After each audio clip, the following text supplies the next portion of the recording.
Ooh, did I really come back here with one blunt though? I mean with no blunts. I'll be right back.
Had to go get my utensils and things. It's these 2 3s. Sad puppy, ordinary cardenalgas. What's up with Ivan? Longbeard been on vacation. On vacation under a rock.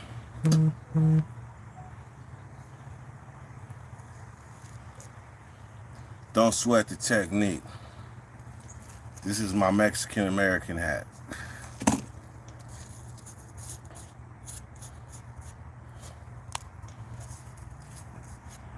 Terrence B. Gaming, man, what is it?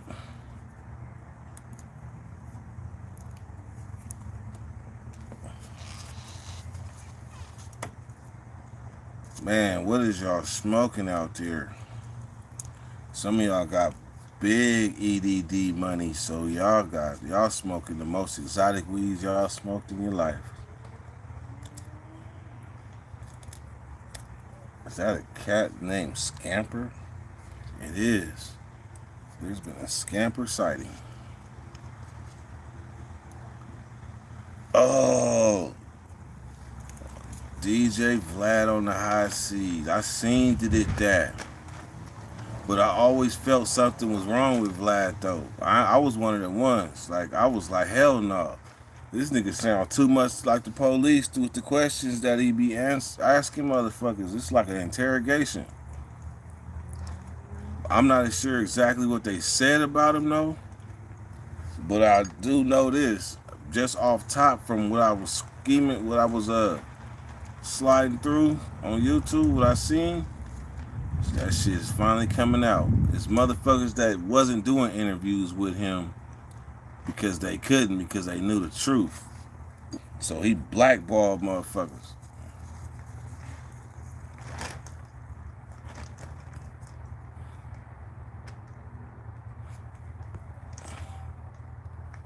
Guess they're calling him out about Faircon comments. Faircon comments.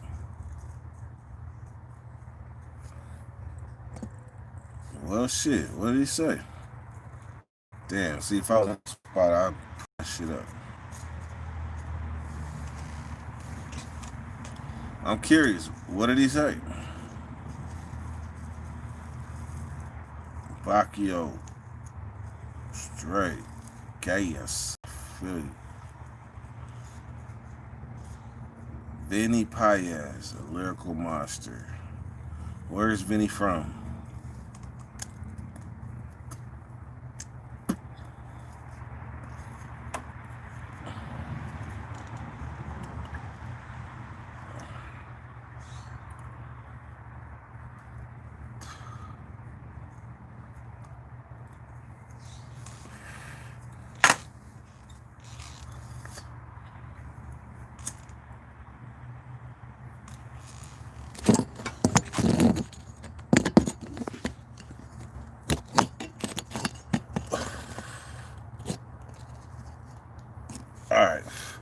So he said he just deleted but never apologized. The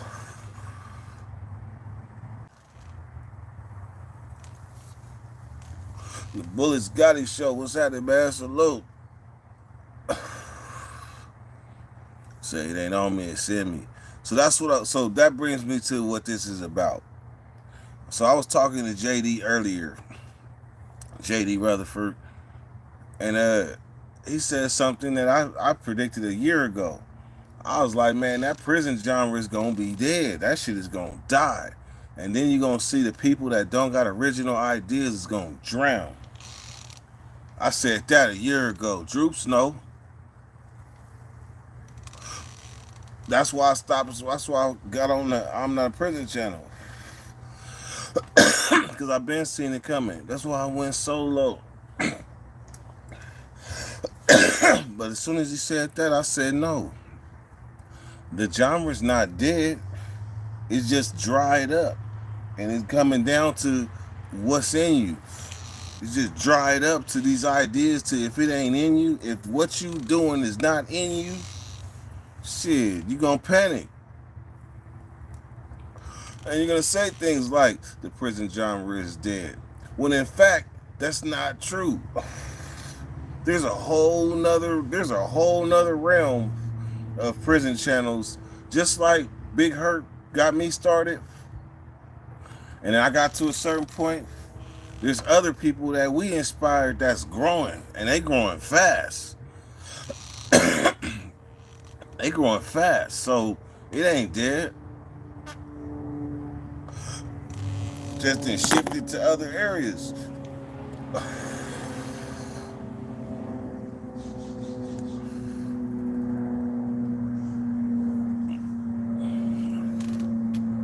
Thinking about BG Knockout when he was lying about Nipsey Hussle.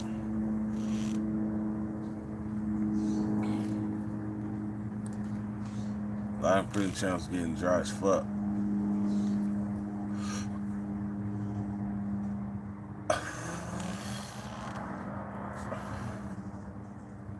Right. So they dried up. The Prison Channel genre has dried up to like to the top. And then you got these other ones that are up and coming. And I see them, it be kind of, I ain't gonna lie. And this is, if it sound arrogant, excuse me. But I be looking at some of these new prison channels that are just jumping in. And I be looking like, damn, I remember when I was doing that.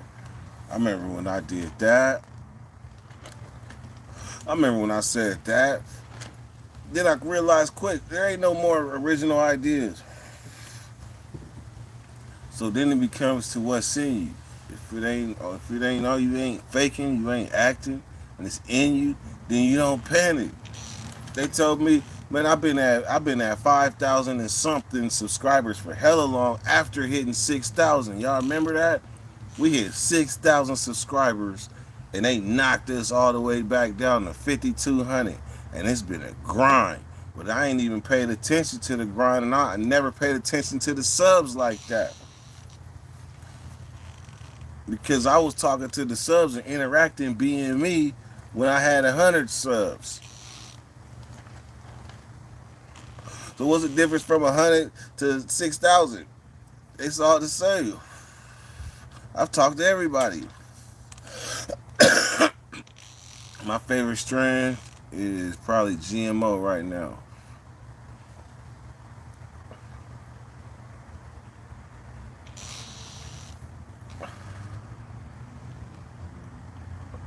Yeah, especially when people is they're motivated by clout, like they figure that's the way to get power or something like that. Then they do stupid shit and take chances and like BG Knockout lie on Nipsey Hussle.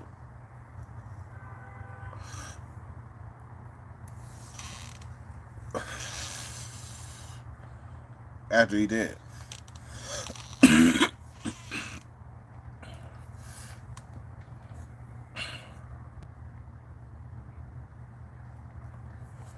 It's Bleed Green 215. What is it, man?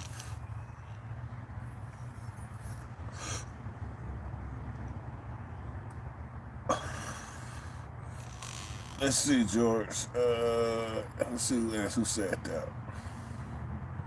Who said that?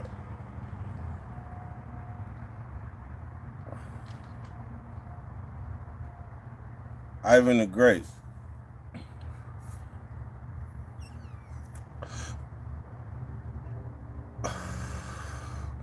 Ivan the Great. And he said, "What about BG Knockout?" You got to answer that because you threw it out there. I'm not qualified. He said Nipsey signed the guy that snitched on him. Oh.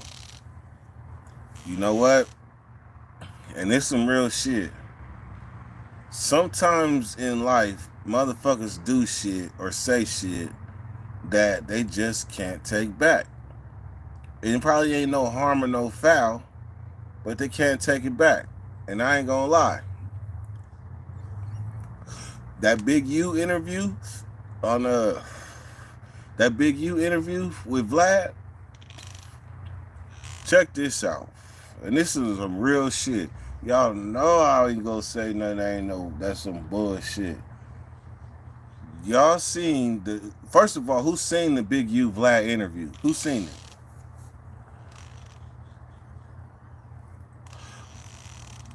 Matter of fact, I might even change this live name to the time Big U lied.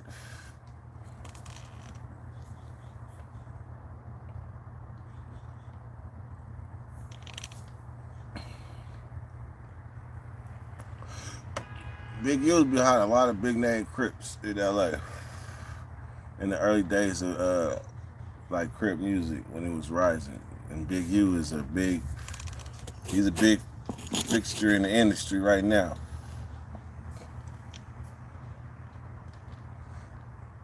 So on the interview with Vlad, this motherfucker said he was in Salinas Valley when Tupac got killed.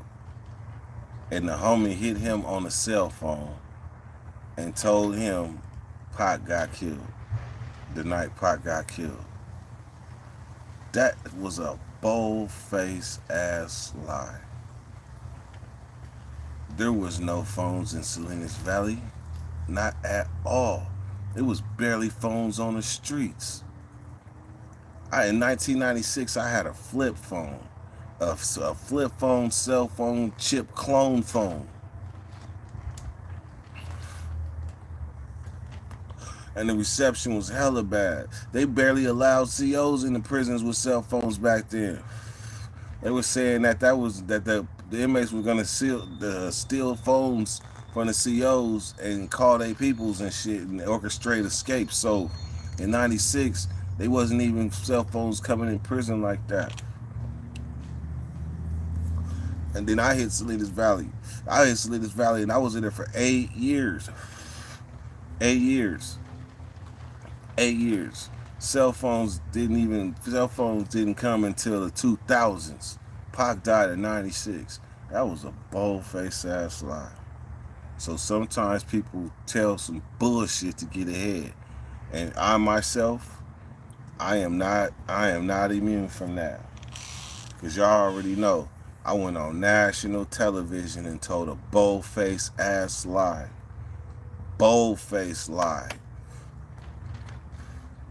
I went on that motherfucker and said drones was dropping the phones in prison. If that wasn't some bullshit.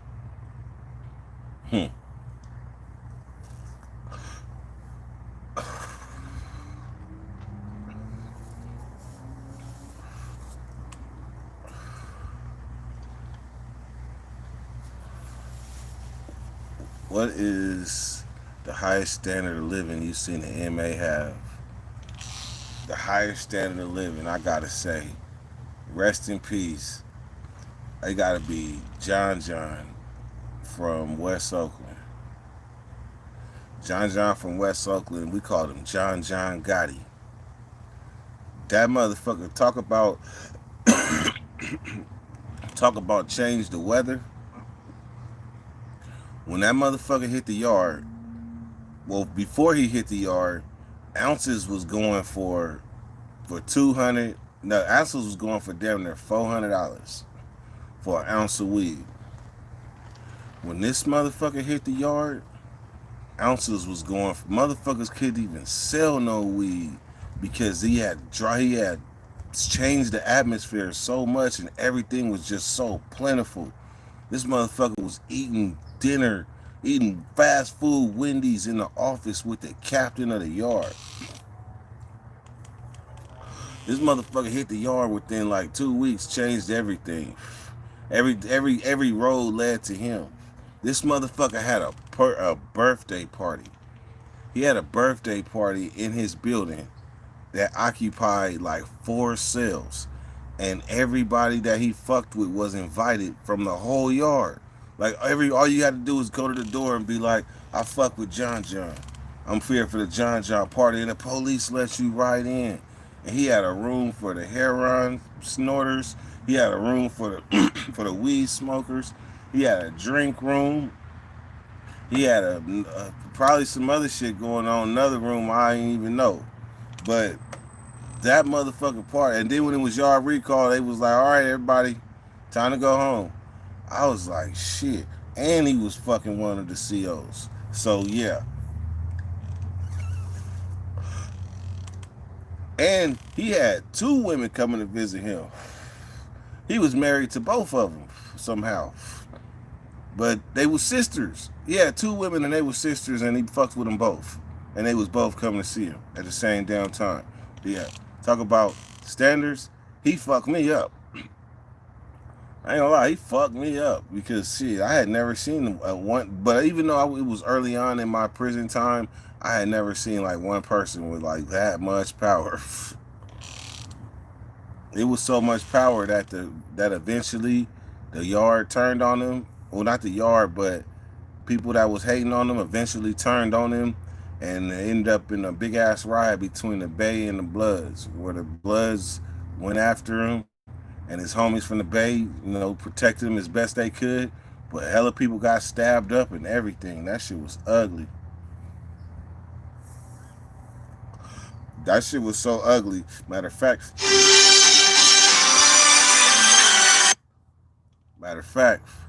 this story right here, man, look, as a result of that riot, I was in the cell with the homie. We gonna call him BB. BB, he from LA. He from Hunters. We just gonna say he from Bonnie Hunters. We gonna call him BB. BB my cellie, right? So BB come to the the police come to the store, like, hey, come to the door. He like, hey, you got an attorney visit. And I told this story before, but y'all ain't never, but some of y'all ain't heard this one. So he come to the door. He like, you got an attorney visit. You want to come out? We're in ad seg because they're in ad seg for that riot. I'm in ad seg for assault and battery on the inmate. But me and him cellies. But they asked him, do we want to go talk to his attorney? I'm like, he like, homie, it don't feel right, homie. Homie, it don't feel right, homie. I'm telling you, homie. He was like, but maybe my mom and them got me an attorney. Same type of shit, because they trying to charge these homies with murder and shit. Not murder, but attempted murder and shit. So they trying to figure some shit out. So it was 3 homies, all of them was from Bonnie Hunters. First the homie go out, bam. We were looking at him out the cell door. We looking at him walk out. We hear, man, that ain't cool, man. That's a violation of my CDC. That motherfucker Red quoted off half the Title 15. Like this month, he said, man, that's a violation of my constitutional rights and motherfucker, and man, they snatched Red up, right? So what it was the DA, the district attorney had asked for DNA. They wanted DNA from all 3 of the homies for trying to link them to shit on the yard, right? So we always thought they couldn't forcefully take no blood from us. Fuck that. You can't take no blood if I ain't about to let you. What type of shit is that? But when there's a DA referral, it's a whole different ball game. So Red went first. We heard Red complaining and shit, but ultimately Red gave in and they hit his ass and took his blood, right? So then, but we still ain't figured out what's going on. So this JB, now I'm JB. So JB me and JB going back and forth. He like, Blood, I'm telling you, Blood, man, I'm telling you, man, something ain't right, but fuck it though. So I'm standing at the door. I'm nervous. Something don't feel right. I'm standing. He cuff up because in the ad said you gotta walk. You gotta be cuffed up when you walk. You gotta be cuffed up. So when you put your hand, you gotta stick your hands out the door. They cuff you. Then they open the door, and then you walk out. So automatically, when he walk out and down the pod and into the little rotunda area, I can't see nothing, but I'm just watching. Next thing you know, I hear, "What the fuck is this? Get the fuck off me! What the fuck is going on? Get the red? Who the fuck is that on my back? Who the fuck is that on my back?" So this is what happened. He said when he went down into the rotunda, Red was in the other cage looking wounded. Like Red was looking like he just got raped in it. Like literally, like he just been violated. And literally, he just got violated for his DNA. So Red over, so he see Red, he like, Red, what's wrong? Red, what's wrong? He like, blood. So then BB, excuse me, JB, BB, whatever the fuck. So he goes into the cage, right? And then he turned around for them to take the cuffs off, but they don't take the cuffs off. He like, what the fuck is this? They said, look, we with the district attorney's office, and we have a subpoena. What's it called? We have a court order for your DNA. You've been ordered to you've been ordered to submit your DNA. He was like, fuck that shit. I ain't going out like that, homie. He was like, Red, you let him do you like that? Fuck that shit, homie. I'm not going out like that, homie. They said, well, look, you can do it the easy way or the hard way. He said, well, I ain't going out like that, homie. Man, they opened the cage. Remember, he's still cuffed up. He said as soon as he stepped out the cage, they jumped him. And he said it was a little motherfucker that jumped on his back because JB is hella tall. There was a little motherfucker jumped on his back. That's why he was like, get the fuck off me. Get the fuck off me. And then the little motherfucker jumped on his back. Red, who the fuck is that on my back? Get the fuck off me. He said he was slanging him too. He said they was trying to jump on him. He cuffed up behind his back, but he like, He said the police was flopping over his shoulders and shit. He said, man, eventually they got him down, put him in the little chokehold. They put him in the George Floyd, and then hit him and took his motherfucking DNA. So he didn't go out with no fight. So the third one from Bounty Hunters came out. That nigga Rock was like, that nigga Rock see what happened. First he heard what happened. So when they brought Rock down, Rock looked at JB and he looked at Red like, blood, what the fuck? And he looking at the police like this. It was like, so what's it gonna be?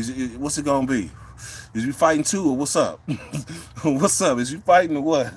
That nigga Rock said, man, y'all can't be doing that. I'm just saying no. But Rock is in the cage though. He in the cage. So he talking, but Rock was talking that tough shit at first. But once he seen they face was all red and flushed, they was ready for war, they was ready to fight some more. The motherfucker said, so look, is you gonna cuff up? The motherfucker said, that motherfucker Rock said, man, I'm just saying, no, y'all can't be like doing this shit, man. This shit is a violation, man. I'm just saying, no. And turned around and they voluntarily gave him that DNA. All as a result of that riot. So that's one that changed the game for me because I knew how far CDC would go. If you want to be poking people in riots and shit, they got ways after the fact, like to link DNA, and they will use that shit in there too. Sky Rider, what's happening?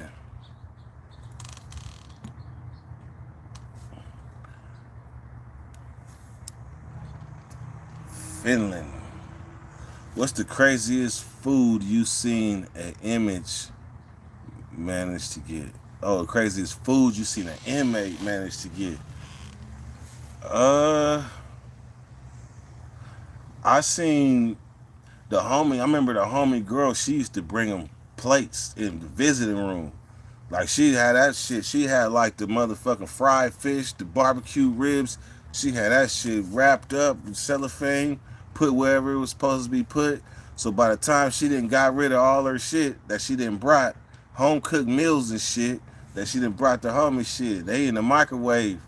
I'm standing behind him every time. It never felt like, damn, I gotta smell this shit. That motherfucker had man, that motherfucker had for Thanksgiving. That motherfucker had a full course home cooked meal in visiting, smuggled.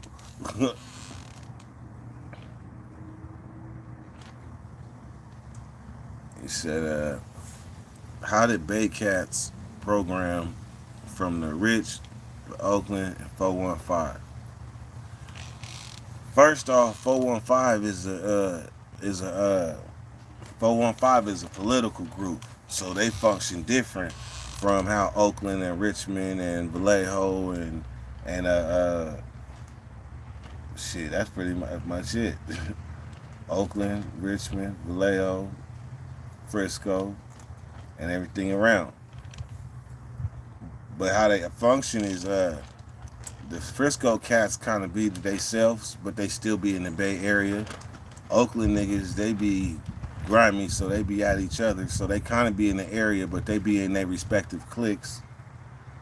Vallejo niggas, it's a Vallejo car. So it's enough Vallejo niggas where they had their own, like, shit. But they still in the Bay Area. Meaning, like, wherever the area is for the Bay. So they function together as a whole, if need be. But they be beefing with each other, too. So sometimes you might see shit go on that you don't even understand when it comes to Bay politics.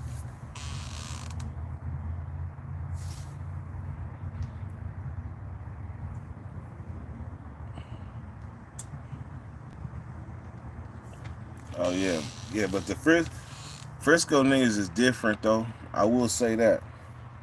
And you can tell a Frisco nigga from an Oakland nigga too.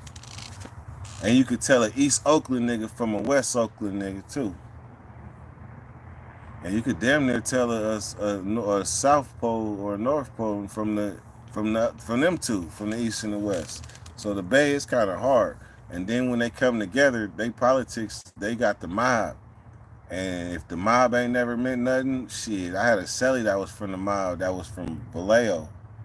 And he was like, he broke it down to me how deep that shit goes. And that mob that they speak of, that mob connects the whole Bay Area. The whole Bay Area.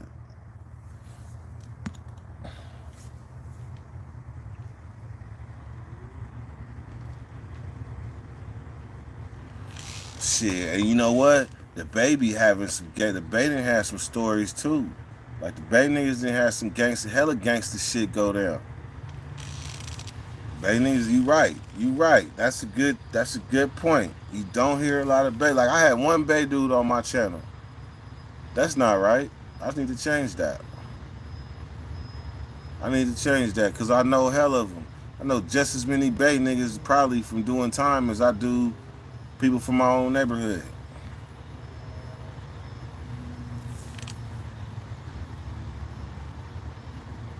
Gassy Willie, white dudes with mob. That word mob means so many different acronyms, man. So many different things to people that you will never be able to like narrow it down to where it actually came from. Members of blood, men of business, money over bitches. I don't know. It's hell of them.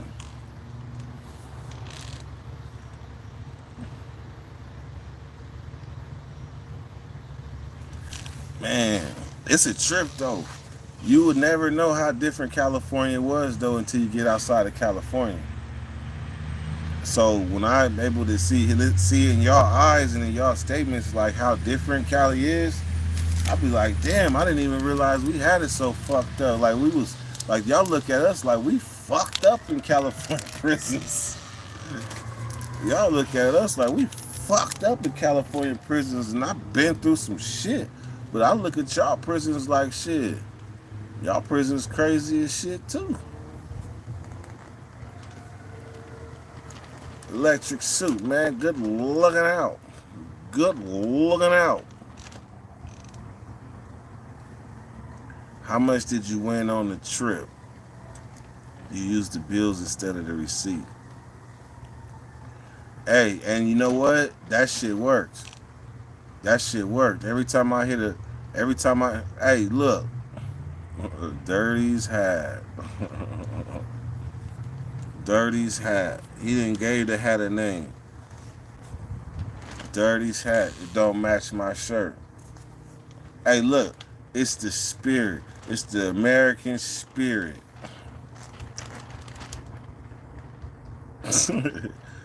Man. How much did you win? Let's just say I left with more than I went in on that thing. But shout out Dirty's hat, man. That's very nice. That is a very nice gesture. And now that you done named the hat will probably be a permanent fixture for the show. Only I will come on YouTube wearing a hat like this and not give a damn. Only I would do that. Y'all know, it don't take me no 10 minutes to get ready to get on YouTube. I pop up on that motherfucker. What you see is what you get. And what you see is what you've been getting for years now.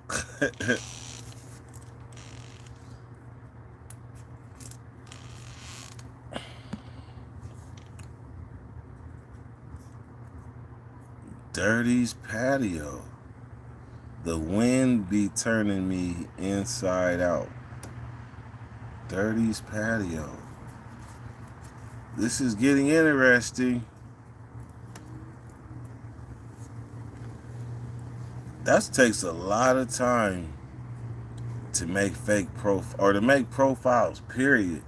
But to make more than one profile, I just wonder if you did it during this live. You had to, because I made this hat. Wore this hat during this live. So during this live, you made 2 profiles. Yeah. Him work fast. You need a job? You need a job?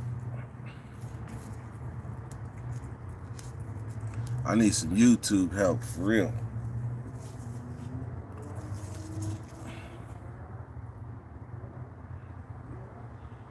That's not a scar. He shaves his eyes like vanilla ice. You want to know how I got this scar? I got actually 3 of them. 1,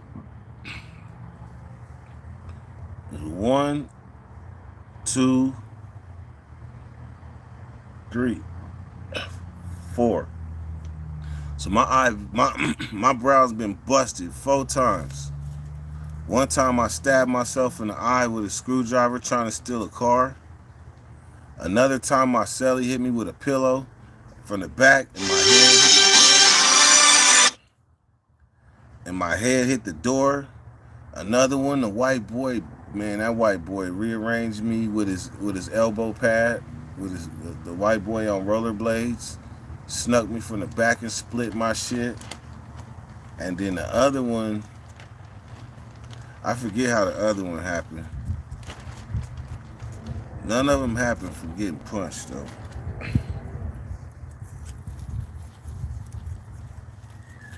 Pillow fight, but I was looking out the door. This motherfucker snuck up from behind me and snuck me. When he hit me, I was like, beep-beam. Like, beep-beam.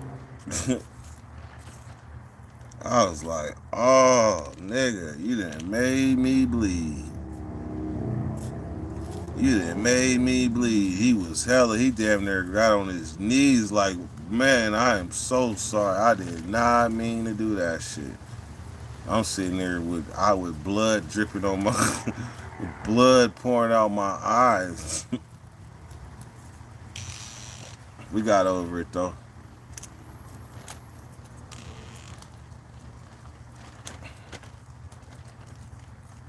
So shaving eyebrows and things, these is stripes.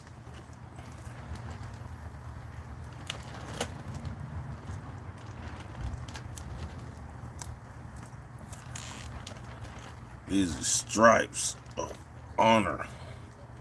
It's a reminder too. Remember I told y'all when I was younger, I used to be going and getting white boys and getting their bikes and stuff. That was a whole different dirt. But after that white boy did that, I was done with that way of life.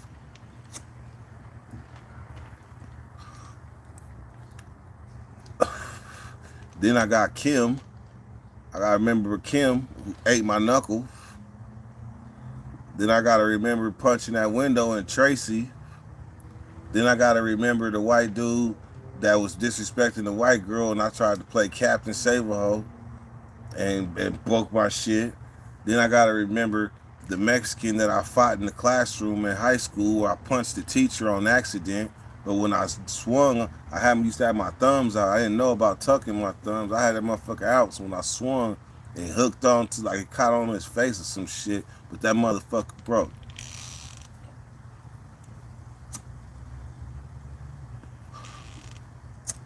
Yeah, I was disturbed.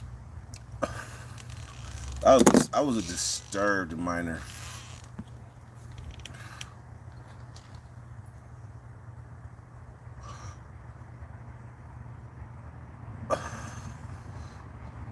The white boy that sucker punched Dirty, that's impressive. That is impressive. I got to give it to you. That's impressive, man. What's up, man? You need a job? That is impressive, man. He's knocking profiles down. Make one called Tang to Knee. TANG dash 2 dash NEE. Tang to Knee. Tang to Knee. That's my stripper name. Tang to Knee.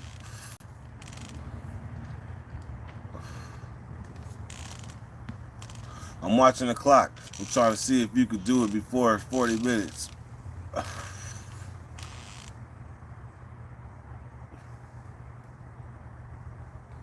Hell yeah. Somebody like that is exceptional. You got my attention.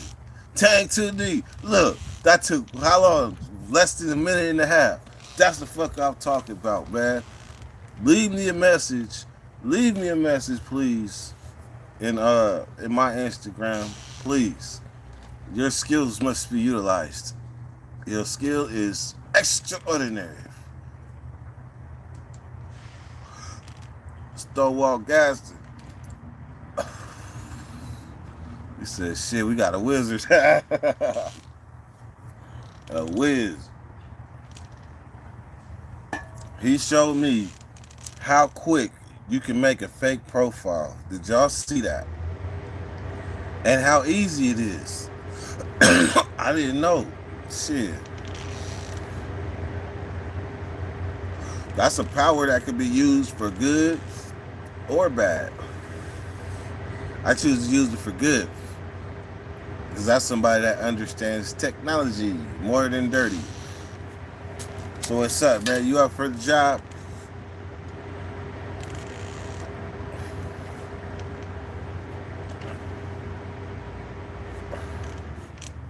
Let's see. Al Sadiq, funny dude, comedian. Check him out.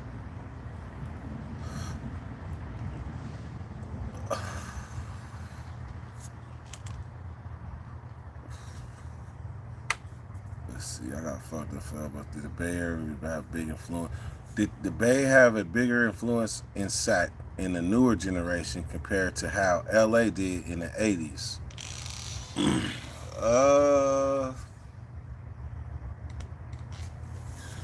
The LA influence went out the door with Cross Colors. The LA influence went out the door with Cross Colors. When Criss Cross blew up, the LA influence was gone. Like, motherfuckers wasn't wearing, like, black people wasn't really wearing corduroys like that in Sacramento. Not corduroys, but Nike Cortez. Nike Cortez and Dickie outfits and shit. Wasn't doing that by the mid 90s. You was looking like a clown if you was wearing the whole Dickie outfit. You might have got away with some shorts or something like that. But So then after the cross color era with the baggy pants and shit, then came like the flashy shit, the Puff Daddy era, the bright clothes. They was wearing Hugo Boss and shit like that and FUBU. And then the Bay Area influence came. When the hyphy movement came, then the Bay Area influence with the dancing and the drug use and the sayings, because Mac Dre came to Sacramento. Mac Dre was deep in Sacramento. He was in G Parkway, smack dab in the hood. So shit, Sacramento had no choice but to embrace the Mac Dre wave.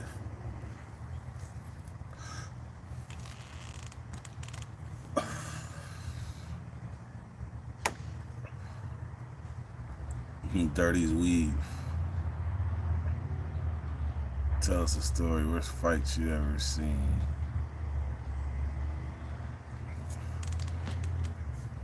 Let's see. Tell us some gay stories about MC Hammer.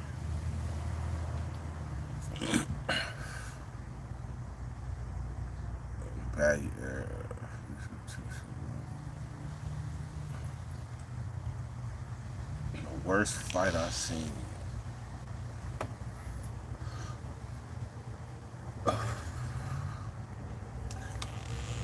The worst fight I probably seen was between a homosexual and a dude that was trying to rape him. That was that was what was his name? Tina or something. But the Crip dude went up in Tina's cell and tried to take Tina Winchell's. And Monique. He went in and tried to take one Monique Winchell's. And Monique wasn't going out like that. So at first all you heard was rumbling. Then they came out the cell and was fighting in the day room. If there was a commentary to their fight, it would have been like, he gets the battery pack, boom, connects to the head. He shakes that off. He's coming back, boom, he hits him again. Man, when it was all said and done, the police was in the office the whole time and had no idea what was going on. But when it was all said and done, the cell looked like hell. When we walked by the cell, it was blood all over the motherfucking cell. Both of their asses was bludgeoned.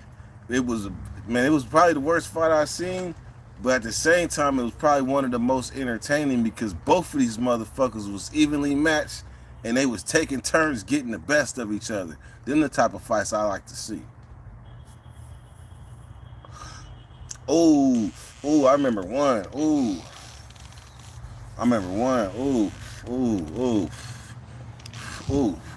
Damn. In this building in Salinas Valley, man, the Compton Crips and the Sacramento Bloods, we used to go back and forth, like doing shit, like putting in work, removing people, man, like we acting up. We used to take turns. Like Compton car, they was matching us. They couldn't help it. We was on some other shit. So there was this dude from Grapes. He was from 60s. Named Fly. Fly was one of them dudes. He was just like the OG that used to come out the cell, butt ass naked on a tier and baby oil up. Fly was just like that nigga. This nigga Fly they got this thing called the penitentiary body. It's the penitentiary body, the physique. And if you never heard this, remember I explained it to you. The penitentiary body is the niggas that be coming out the pen and they be hella swole. I'm talking about up top, hella big. But they legs is like this big though.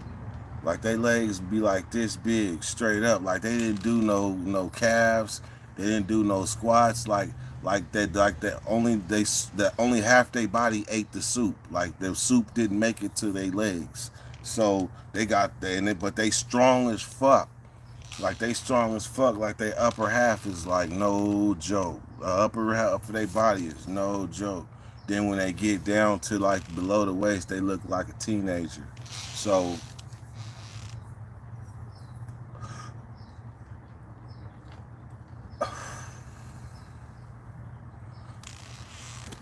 So that was Fly. Fly was built like that. Fly was swole. He swole with the wings and everything. He used to come on a tier in his boxers doing curls with the water bag. Doing curls in the tower right there in his cell in front of the tower. I guess Fly was letting Lil Fly flop out his boxers while he working out. He was letting that shit happen on the regular when a certain female was in the tower. So the female was cool with the Comptons, and let it be known, man, that dude up there is doing some out of pocket shit. And they called a meeting, and it seemed like the Comptons at the time was volunteering to handle anything that was a black issue. So the Compton was like, "We'll handle that, nigga." And I watched it out my door. They baited him in the cell. They was like, "Yeah, cuz, come in here. We want to holler at you. We want to holler at you about something important." Man, looky here. All you heard was boom, boom, bop, boom, boom. Oh, cuz, boom, bop, boom, cuz. All you had to do was talk to the young Fly. Boom, bop, boom, boom, boom. Oh. Man, it was sad when Fly came up out that cell because Fly was one of them. He thought he was God's gift to every female CO that walked on the yard. But after that happened, it knocked him down like 2011 levels. Man, but when he kept first throwdown from Compton, that boy his hands is like made of metal, and he put them mallets to work on Fly. But when throwdown came out that cell, that nigga throwdown mitts was all red, like his mitts, the paws, these hands, they was red. Like he walked by the cell looking like hell. Then when finally, I guess Fly had to clean up for a minute. He had to clean up for a minute, cause even though Raton and them cell had the blue light, it still, you could tell it was messy up in that thing. When Fly came out, they had to give him a beanie, they had to give him a jacket so he could put the cuffs up to cover his face, and he had to walk up the stairs to his cell, and he didn't come out of his cell for damn near a week. But the little glimpses we got of him, man, he was like real elephant man. Like elephant man, like he was lumped over, like somebody just really like hit him with a brick repeatedly, like boom right here, boom right, like a brick stamp, like they stamped him. Boom. I was like, after that, I was like, throw down, I ain't fucking with you. I ain't gonna lie, throw down had me nervous. We was shooting dice in the cell one time, and this nigga, man, look, with count time, like they, look. The day room is over at like this story right here. That's just in the middle of it. But the day room is over at 9 o'clock.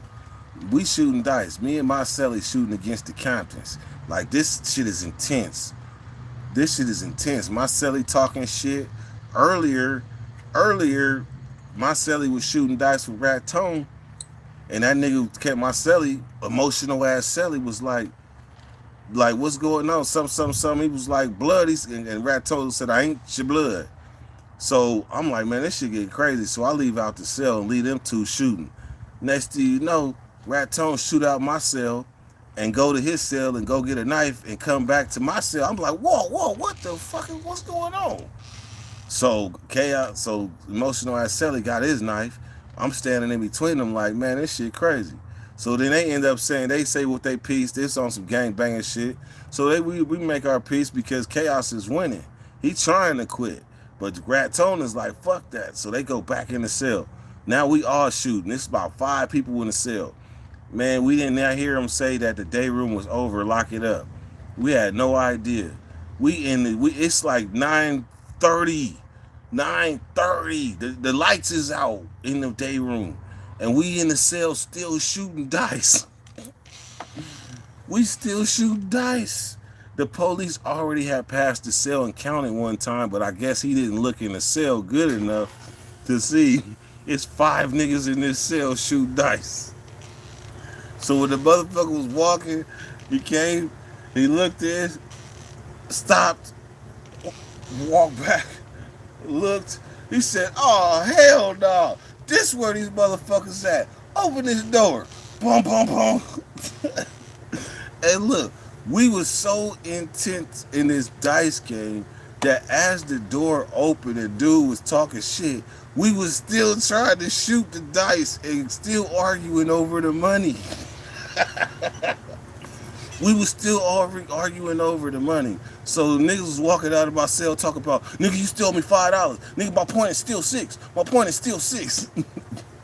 Nigga, it's like 940 something. It's like 940 something. We didn't fuck the count up. Cause the count is like once they count, they gotta turn it into the watch commander. And he turned his count in and his count was like off.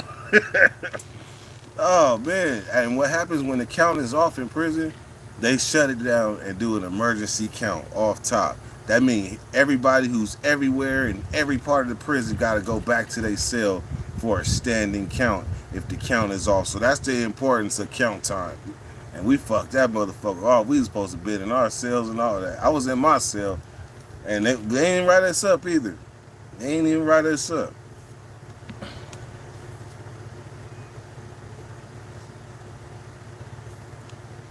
Culinary Goon, what's happening? MC, tapping in from Highlands. What is it? Just think about my hat. You ever felt bad for someone getting beat in a cell? Did I ever feel bad for someone getting beat in a cell?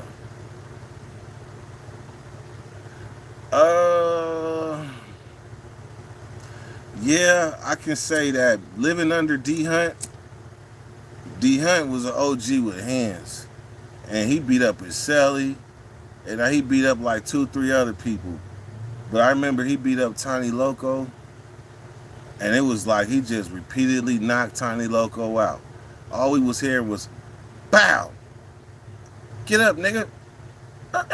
Bow. Get up, nigga. All right, I'm going to just sit here on the sink and wait for you to wake up. Bow. Get up, nigga. He knocked that nigga out about 3-4 times. It wasn't even fair. He tried to OGZ.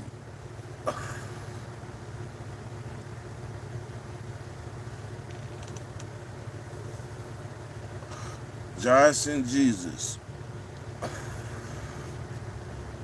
I second that. I second that. Dirty's voice, quack, quack, juice the man.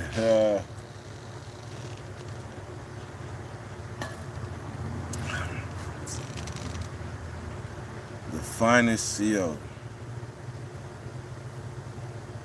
Man, that's too many to name. That's too many to name. I can say that there were some that when I used to see them, my heart used to flutter. It was some shit like that, but it's just too many to name.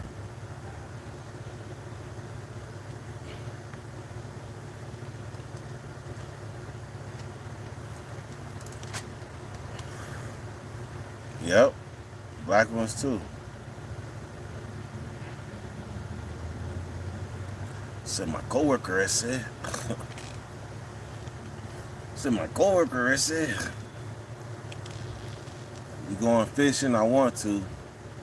I thought I was gonna go fishing on this last trip to Truckee. I really did. I went and got poles and everything. But shit, we ended up hitting the casinos. And by the way, Tahoe has the bunkest casinos known to man. I just want to throw that out there.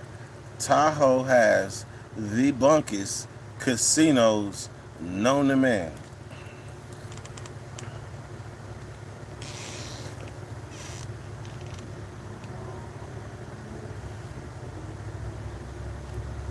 My co-worker asked, how can you someone prevent from getting raped? Shit. Shit. I don't know, be gangster. Be gangster. Don't be doing no gay shit. Don't be like, if he's worried about it because he's like he I don't know. I don't know. I don't know how to answer that. All I know is if you hard, if you got any heart, if you not about to get nobody your winchels, then you not about to get nobody your winchels. But if you gotta be aware, like the people that you around, you got some motherfuckers been in there 20, 30 years, and you might look a certain way to them, so you gotta be aware. Like there was this one dude, right? OGZ. He was in the cell with the homie Huggy, right? And the homie Huggy, it was some weird shit going on, and Huggy wasn't telling us at first. So then finally Huggy busts out. No, actually the homie Peanut told Huggy, tell Blood what he did. So they was watching Howard Stern. And you know Howard Stern be having that weird shit on. And I guess they only had one TV because Huggy had just got out the hole. So it was some gay shit on Howard Stern. And Huggy was like, man, turn that shit. The OG was like, wait a minute, youngster. Wait a minute, youngster, let me check this shit out. So that was the first thing. So the second thing Huggy noticed is that when Huggy had like some skin shit. Like he had something wrong with his skin where if he would start in the sun too long, his shit would start to like turn to blisters. Like his shit would like blister up and turn to sores. So his skin was always cracking. So Huggy had to always put moisturizer on. So he was putting some shit on after he got out the shower. He putting his shit on. You know, Huggy, he was a little cut up youngster. Man, he put some shit on. He catch OG looking at him at the side of his eye. OG was looking at him like, yeah. He was like, so he said he started to get like a little funny feeling. So if you get that funny feeling, don't ignore that shit. So then finally, the OG tried him. He was ready. He felt he probably sized him up enough to take the chance. So Huggy say, OG went to the store, right? OG went to the store. Now, mind you, he didn't ask the OG to get him shit. He didn't ask the OG to get him nothing because Huggy got homies. We coming through for him. What you need? Deodorant, toothpaste, so we coming through for him. So Huggy, OG go to the store, and then he just start throwing shit on Huggy's self, like, yeah, this shoot. Go some cookies, some soda, some chips, they go some soups and shit. Yeah, you in there. OG stood back by the door and was looking at the shit that he just gave him and looking at Huggy and looked at him and gave him a look, and the OG was like, you gonna let me do my thing?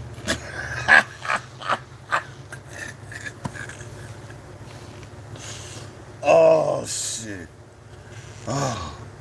That was a laugh for the yard for hella long. That was the dumbass joke. We used to be like, you gonna let me do my thing? Man, he said, hell no. Hell no. Fuck that shit. Man, he came to the yard and told us. We pushed up in there. I had my knife. We pushed up on OG. Was like, he ain't gonna be up in the cell with you no more. That's it, OG. And we was young niggas and we ain't even know. Couldn't no old homies tell us nothing. Especially if we was bringing violence. So he was like, man, OG was like, wait a minute, youngsters. Wait a minute. We could talk about this. And shit, OG ended up moving. And then Peanut moved in here and OG went somewhere else. So it does happen, but it's a rare occasion. If you ain't even on that page, if you ain't exuberating them type of signs or things like that, then you don't even think about that. You know, that don't even never even come into play.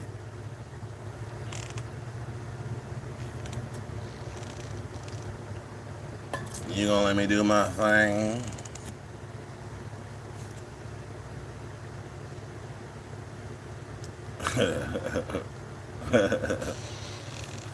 Oh shit. Oh Huggy. I don't know what happened to Huggy. Huggy had life. He was a young nigga with life too. But I think he got struck out, so maybe he hopefully went home.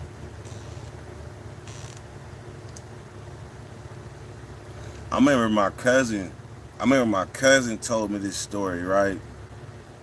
He tell it because my cousin, he would tell a story about he tell you about 4 or 5 times, and you just gotta listen to it each time. But he said there was a homosexual dude in the county, right? He was a trustee. He said this dude was acting like he liked it, the trustee who was the homosexual. He said so the trustee was giving him sandwiches, giving him all type of extra shit. So then when the store came, he gave him some shit. And he was like, I guess he told dude like, man, like he was gonna give him something. So when it came time for dude to I guess produce the Shibwanker, dude was like, hell no, I ain't even with that. I ain't doing that shit. I just played your ass. Man, that motherfucker homosexual was hella big and black too. They said my cousin said that motherfucker stood up for the table and said, you tricked me. You led me on. You had me thinking I was gonna get something. Now I'm mad. Real mad. Bring your ass. Oh man, dude ended up rolling it up. They said dude hit the button and rolled it up. Cause that's one thing you do not want to do. Like if you ain't sure you can't beat this homosexual up, I know some people gave me some slack for my story. And speaking of that motherfucking story, sexually assaulted on the motherfucking 4-yard, do y'all realize that video right there is my most popular video right now? That video is at 60,000 views and it's still going. I don't know what it is about that video, but it's still going. But let me give you this theory. You ain't gonna win fighting no homosexual in prison. You ain't gonna win. Because if you were supposed to win, then you did what you were supposed to do. But what if you lose? What if you lose? How do you recover from that? How do you recover from that? Shit, so why you gonna put it on the line? Why you gonna risk that? Why you gonna risk your reputation fighting somebody that you really, really don't know? And back in the days, the homosexuals used to box in prison. They used to fight, so to protect they winchels. So therefore, you gonna fight. You run up on the wrong one, and you end up on the wrong end of a fist, like shit. So therefore, fighting somebody like that better be a tough decision. It better be a tough decision.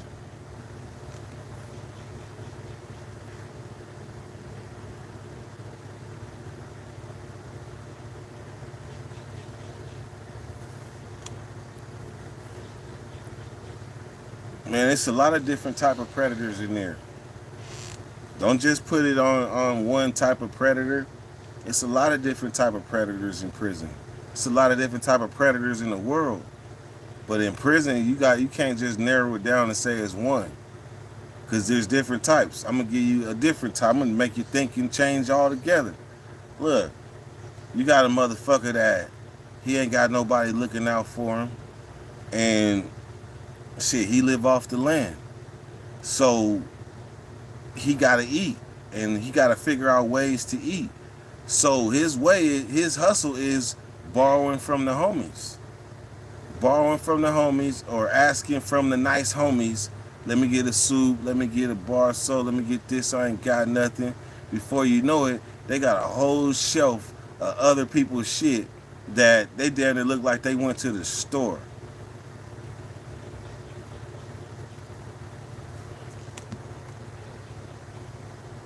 So where the predator part comes in is, let's say I'm the predator and I gotta eat. And I'm looking for the nice homies that I know that will give me something out of their canteen bag because this is Bloods. And I pray on that. I might even look in the store line and see them and be like, ooh, I can get an ice cream out of Blood. Oh, yeah. Go to the fence. Hey, Blood, hey, let me get an ice cream. Yup. But really, technically, I just prayed on him. I prayed on him. I prayed because I knew that he was nice enough. He'd be nice enough to give me an ice cream, and if not, he would give me a soda. So, what kind of predator is that? So it's different kinds. So don't just think one. We have a tendency to throw it out. We only think about one. You got another type. You got a motherfucker that's so confident in his gambling abilities. His high that was his high on the streets, gambling. And he's so confident in his gambling abilities that he's looking for other people to shoot dice. He's looking for victims.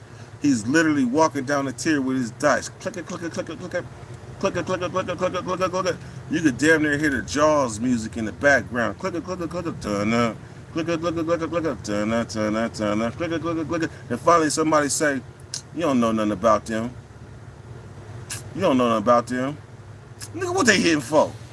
Nigga, I might got about like 3 deodorants, burns that I don't use because they burn my armpits. I only use the powder part, the Andes. So I can't use this. So I'm like, well, fuck it. Let me shoot my shot with these 3 deodorants. And if I lose, I'm out of there. But because I get this high when I'm gambling, I use them 3 deodorants. Then I'm like, fuck it. I don't use that kind of soap. Fuck it. I don't eat that kind of soup anyway. Fuck it. I don't need these shoes. Fuck it. You can get this jacket. Fuck it. Damn. I go to first draw. Fuck it. He owed me some money, so it becomes non-stop. So the predator part comes from click it, click it, click it, click it, click it, click it. He preyed on me because he knew his dice shot was that damn good, and he just preyed on me and made me a victim.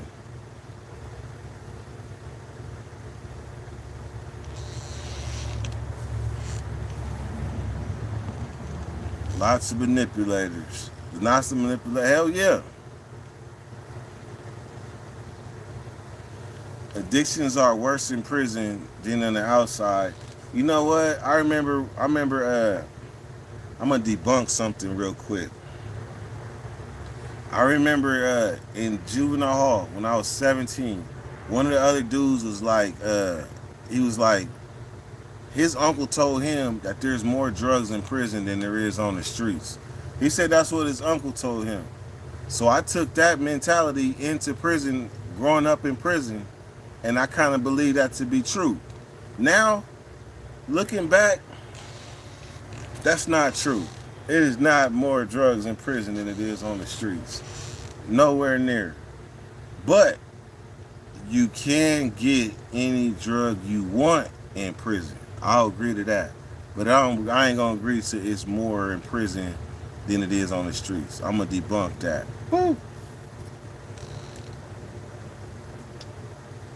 I'm gonna miss these Red Bulls. I'm gonna miss these watermelon summer editions.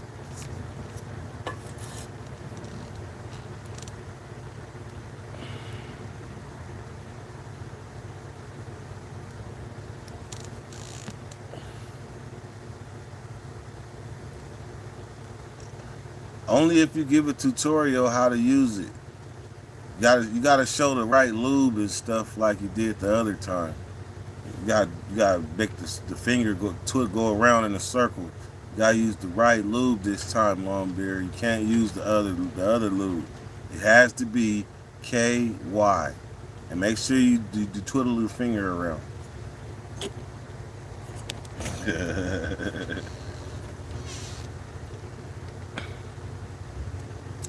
Did you see Moon Rock's weed in the pen last time you went? Nope, I did not see no Moon Rocks.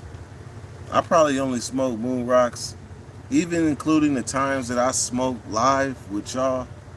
I probably smoked Moon Rocks no more than 10 times.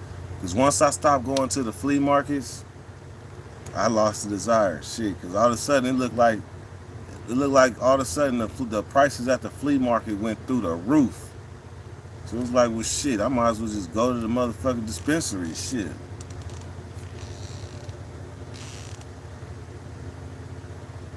Is there really $100 joint? In prison, hell yeah, it's $100 joint. Slap that whole gram up in that thing.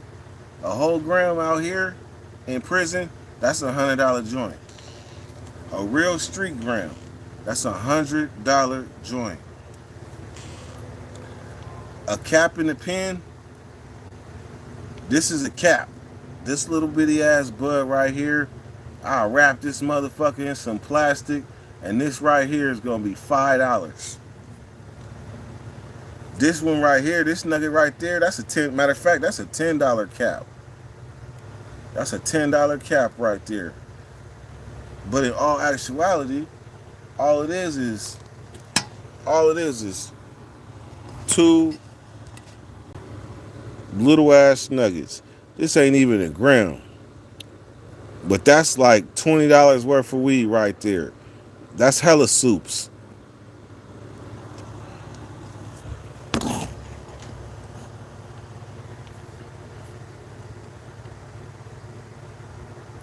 When we get in another Dirty and a General collab.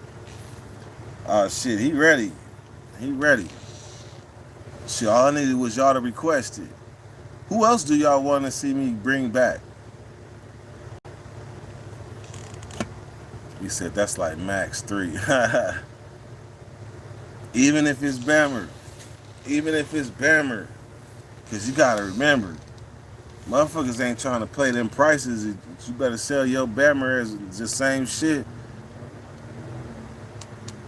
Now, if motherfuckers got a variety to pick from, then yeah, they gonna go down the line. But if you got like your shit, it's gas, they gonna pay your shit. The OG Metal View Bloods, you talking about couch. That's couch. Yeah, it's about time for couch to come back too.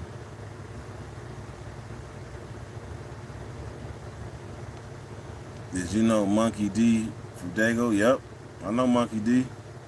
I was on the yard with him and remember him smoking blunts on the yard in the late 99, 2000. That's because we had blunts in the yard.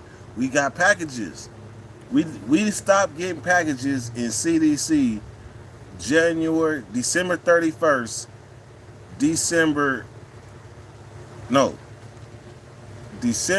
31st, 2001, January 1st, 2002, we stopped getting quarterly packages. But when we got them quarterly packages, we was able to get boxes of cigars sent into the pen. So legally, like boxes of Garcia Vegas and chocolate Phillies and shit. So we was smoking blunts. That was normal to smoke blunts. I had a photo album. My prison photo album for like 4 or 5 pages had blunt wrappers with dates on them. And them was every day that I smoked a blunt. And I had hella wrappers from old school Greenleaf Vegas, chocolate Phillies, Philly Titans, Optimos, hella of them, from Swishers.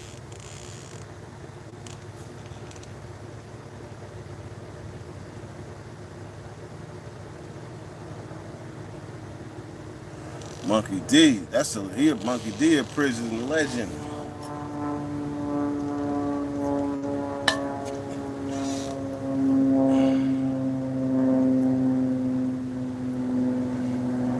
Yep.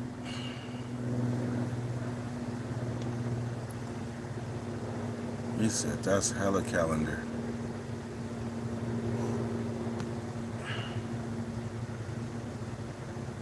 All right, let me go ask a different question.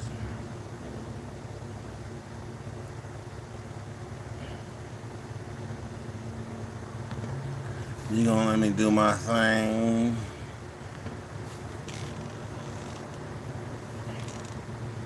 All right, man. So it's been over an hour. I gotta finish cleaning this backyard. I appreciate everybody came through. Everybody that donated some super chat money, I appreciate y'all. Y'all keep me going. I don't care if I make $1 when I go live, as long as I make something that keep me going.